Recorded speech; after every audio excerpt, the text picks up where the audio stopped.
Nós só somos brasileiros. Só existe um país chamado Brasil porque em algum momento da história houve um processo de independência. Porque senão até hoje nós seríamos uma colônia de Portugal. Nós só somos brasileiros porque teve um processo de independência. Agora, como foi esse processo de independência como tal? Então, são questionamentos, claro, cada um faz diante da sua própria realidade. Eu acho que é importante da gente repensar essa data é criar uma reflexão, né? O que é que eu posso fazer para vivermos num país melhor, né? Para viver a plenitude de um país independente, né? Então, essas construções que a gente vai fazendo ao longo do tempo, essas reflexões, ela faz com que a gente possa vivenciar a independência. Será que nós realmente vivemos uma independência? Será que as pessoas brasileiras, os cidadãos brasileiros, será que realmente são respeitados como tal? Então, são questionamentos, claro, cada um faz diante da sua própria realidade. Eu acho que é importante da gente repensar essa data é criar uma reflexão, né? Não é?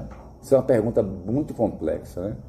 O que é que eu faço como brasileiro para termos um país melhor, né?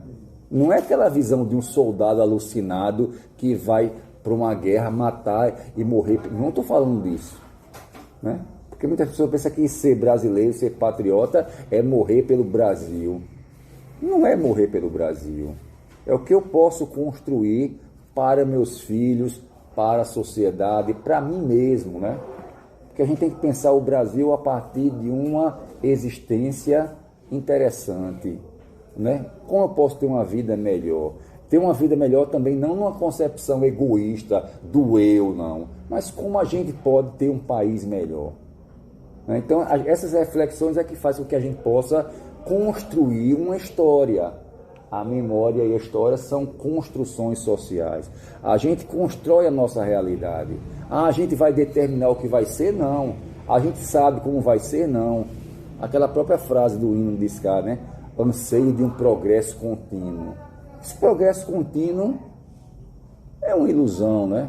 Até porque a gente sabe que a própria vida, a própria história nossa e da sociedade, ela é feita de altos e baixos, momentos bons e ruins.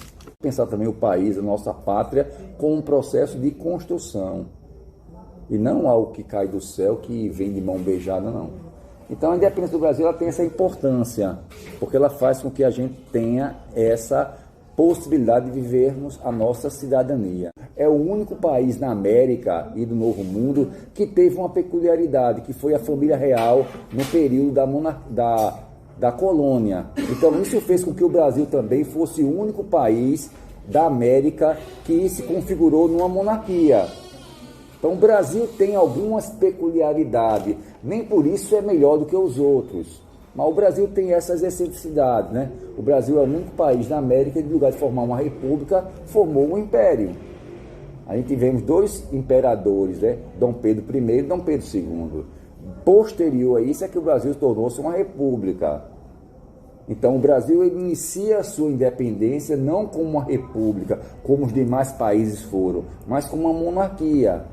E também a partir disso aí houve todo um repensar que fez com que o Brasil posteriormente se tornasse uma república, né?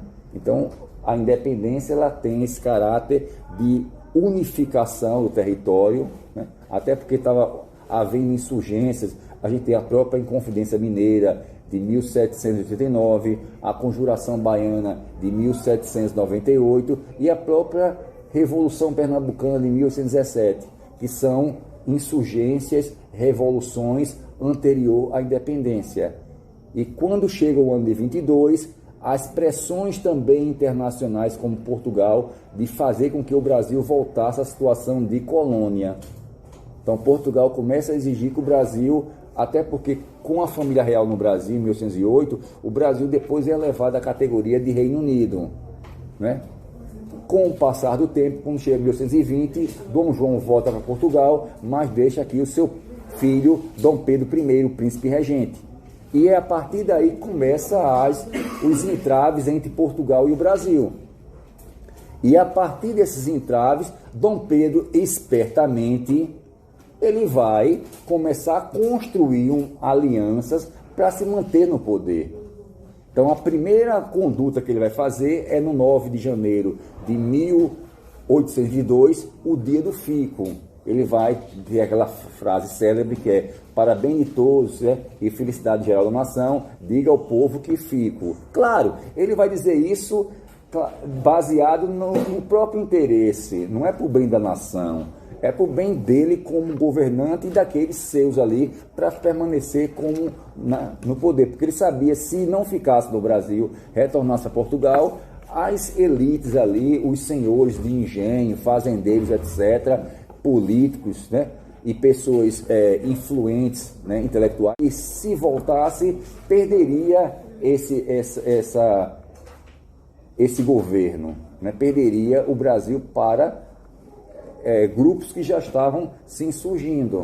Então ele vai se cercar de pessoas que vão ver em Dom Pedro um fator de quê? Um fator de favorecimento. Eu te apoio e ao mesmo tempo eu permaneço no poder. Então vão surgir fazendeiros, intelectuais, né? A gente tem uma gama de pessoas influentes que vão apoiar Dom Pedro I para se manter no poder.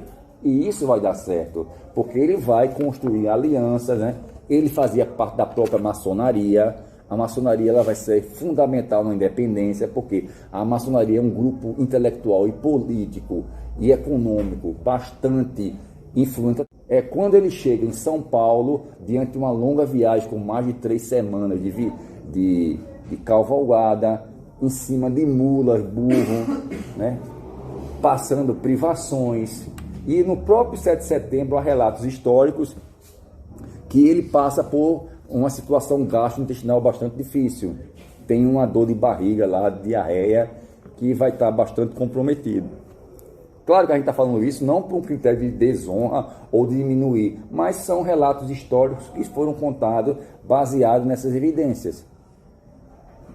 O que acontece? Nesse intermeio aí que acontece, a Dona Leopoldina, que é a esposa dele, que está no Rio de Janeiro, recebe um navio português que exige o retorno imediato da família real para Portugal e que houvesse justamente essa concepção de obediência à corte portuguesa. Ela vai redigir uma carta, ela estava no período como regente do Brasil, como ele estava em viagem, ela estava assumindo a conduta política, ela escreve uma carta e manda o mensageiro entregar. O mensageiro, quando chega no 7 de setembro, encontra Dom Pedro em viagem já entre São Paulo e Santos, e é como Pedro Américo pinta aquele quadro. Sendo que Pedro Américo vai pintar aquele quadro 60 e tantos anos depois, já por encomenda da elite paulista para exaltar o acontecimento da independência. Veja como a história ela é construída. Então, a gente está falando de 1802, mas quando chega 1888, mais de 60 anos, esse quadro ele foi encomendado. O Pedro Américo era um pintor de renome brasileiro, mas ele vivia na Europa, em Florença. O que é que acontece? Ele vai se inspirar em outros quadros, em outras imagens, né, relacionado a, por exemplo, a Napoleão Bonaparte. Claro, ele sabia da história do acontecimento, até porque quando Dom Pedro recebe a carta, mesmo com dor de barriga, sujo, com roupas sujas diante da viagem, em cima com bestas, burros, animais de montaria, etc., ele vai, claro, reunir aquela tropa ali e vai, de uma maneira política, insurgir uma independência. Então, esse grito chamado independência ou morte é atribuído àquele contexto, mas por uma questão de demonstrar um ato de rompimento. Então, é a partir daquela invocação que há uma ruptura. Ele manda que os soldados lá retirem as fitas portuguesas das roupas e que insurja contra o governo português. Então, essa data é importante por esse rompimento.